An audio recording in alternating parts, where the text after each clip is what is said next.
छत्तीसगढ़ से जहां आर्थिक मंदी ऊपर से कोरोना की वजह से राजस्व में आई कमी ने राज्यों का आर्थिक संकट बढ़ा दिया है। केंद्र से भी जीएसटी क्षतिपूर्ति की राशि नहीं मिल रही है। ऐसे में राज्यों को आर्थिक संकट की इस वैतरणी को पार करने के लिए बार बार कर्ज का सहारा लेना पड़ रहा है। छत्तीसगढ़ समेत 11 राज्यों ने फिर रिजर्व बैंक ऑफ इंडिया का दरवाजा खटखटाया है। रोजमर्रा के खर्च के लिए इन राज्यों ने करीब 13,000 करोड़ के कर्ज की जरूरत बताई है। इसके लिए ब्याज दरों का निर्धारण की प्रक्रिया 12 जनवरी को होगी। छत्तीसगढ़ सरकार ने 1,000 करोड़ का कर्ज मांगा है। आपको बता दें, इस वर्ष आर्थिक संकट की वजह से केंद्र सरकार जिन राज्यों को जीएसटी क्षतिपूर्ति की राशि नहीं दे पा रही है, उन्हें 2% अतिरिक्त कर्ज लेने की छूट भी दी गई है।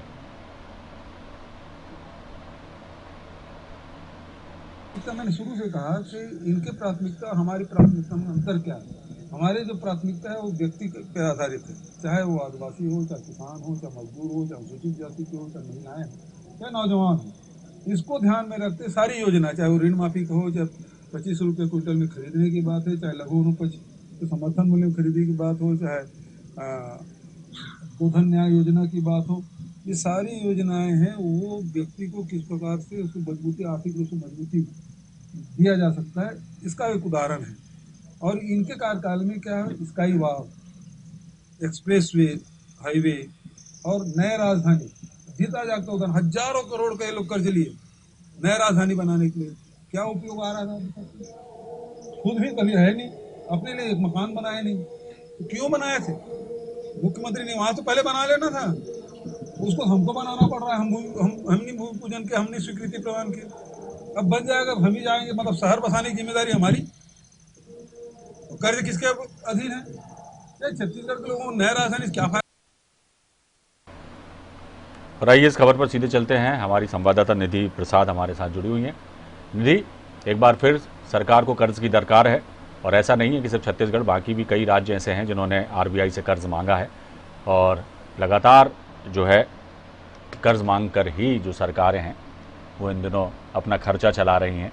एक बार फिर सरकार ने 1,000 करोड़ कर्ज की मांग की है, क्या कहेंगे?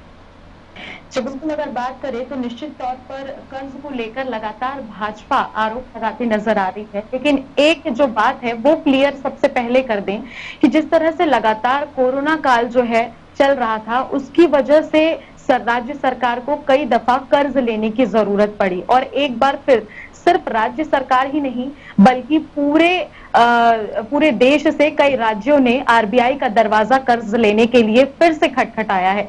मुख्य तौर पर अगर हम बात करें तो इस बार पंजाब की अगर हम बात करें तो पंजाब, उत्तर प्रदेश, तमिलनाडु, बंगाल, ऐसे लगभग 12 राज्य हैं जिन्होंने आरबीआई का दरवाजा कर्ज लेने के लिए खटखटाया है और एक बार फिर कर्ज लेने की मांग की है। क्योंकि जिस तरह से कोरोना काल लगातार चल रहा था, इसका प्रभाव कई देशों में पड़ा है, कई राज्यों में पड़ा है, और निश्चित तौर पर कोरोना काल की वजह से जीएसटी क्षतिपूर्ति की जो राशि है वो केंद्र सरकार समय समय पर नहीं भेज पा रही है। इसके लिए एक बार फिर कर्ज लेने के लिए आरबीआई का दरवाजा जो है वो खटखटाया गया है, जिसमें सबसे ज्यादा हम आंकड़ों की बात करें तो 2500 करोड़ रुपए की राशि जो है केवल उत्तर प्रदेश ने ही मांगी है, जो कि 10 साल के लिए मांगी है। लेकिन इसके साथ ही अगर हम बात करें तो छत्तीसगढ़ ने 1,000 करोड़ की राशि की मांग की है, जो 6 वर्ष के लिए किए हैं। इसके साथ सबसे ज्यादा सबसे कम जो मांग की है वो पंजाब ने की है, 500 करोड़ रुपए की राशि की, लेकिन 30 वर्ष का उन्होंने समय मांगा है इसे चुकता करने के लिए। इसके साथ ही बंगाल और तमिलनाडु ने भी अलग अलग तरह की राशि की मांग की है। तो इस तरह से अगर हम बात करें तो केंद्र सरकार द्वारा ये बात पहले ही साफ कर दी गई है कि जिन जिन राज्यों को जीएसटी क्षतिपूर्ति राशि नहीं दी गई है उन राज्यों को 2% अधिक छूट दी जाएगी जो कर्ज की राशि है उससे लेने के लिए। तो निश्चित तौर पर ये एक बड़ी बात है कि अगर कोरोना काल नहीं होता, उसकी वजह से परेशानी नहीं होती, तो केंद्र सरकार जो है समय पर जीएसटी क्षतिपूर्ति की राशि भी भेज पाती और कर्ज की जो राशि है वो राज्यों को नहीं लेनी पड़ती। फिलहाल अगर हम एक आंकड़ों में बात करेंगे तो मुख्य तौर पर 8,000 करोड़ वित्तीय वर्ष से पहले ही छत्तीसगढ़ राज्य ले चुकी है, और इसके साथ अब 1,000 करोड़ की जो मांग आरबीआई से एक बार फिर राज्य सरकार ने की है, तो इन आंकड़ों को अगर शामिल किया जाएगा तो 9,000 करोड़ की जो कर्ज की राशि है वो राज्य सरकार यानी कि छत्तीसगढ़ सरकार ले चुकी है। नियम के अनुसार अगर हम देखें तो प्रदेश अभी और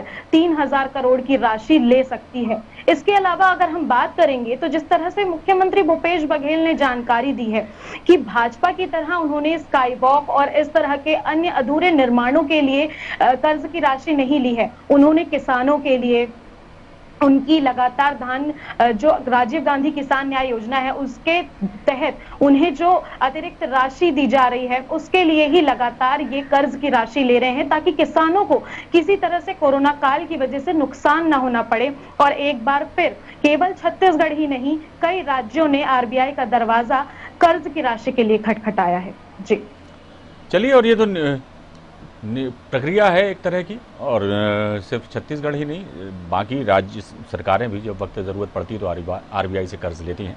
तो नियम प्रक्रिया के तहत ये कर्ज मांगा है। हाँ, ये सही है कि जीएसटी की क्षतिपूर्ति राशि यदि उन्हें मिल जाती तो ये नौबत नहीं आती। चलिए, बहुत बहुत शुक्रिया इस तमाम जानकारी के लिए।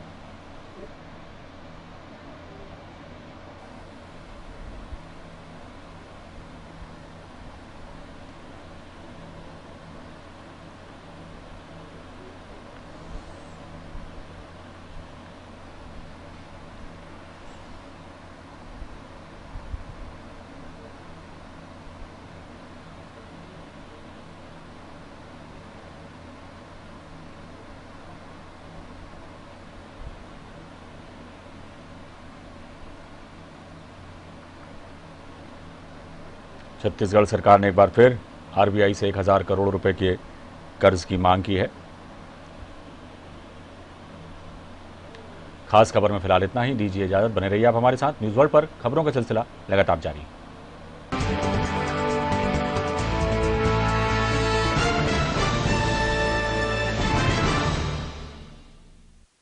कार्यक्रम के प्रायोजक थे रूप मंत्र आयुर्वेदिक फेस क्रीम। ये कोई कॉस्मेटिक नहीं, आयुर्वेदिक औषधि है।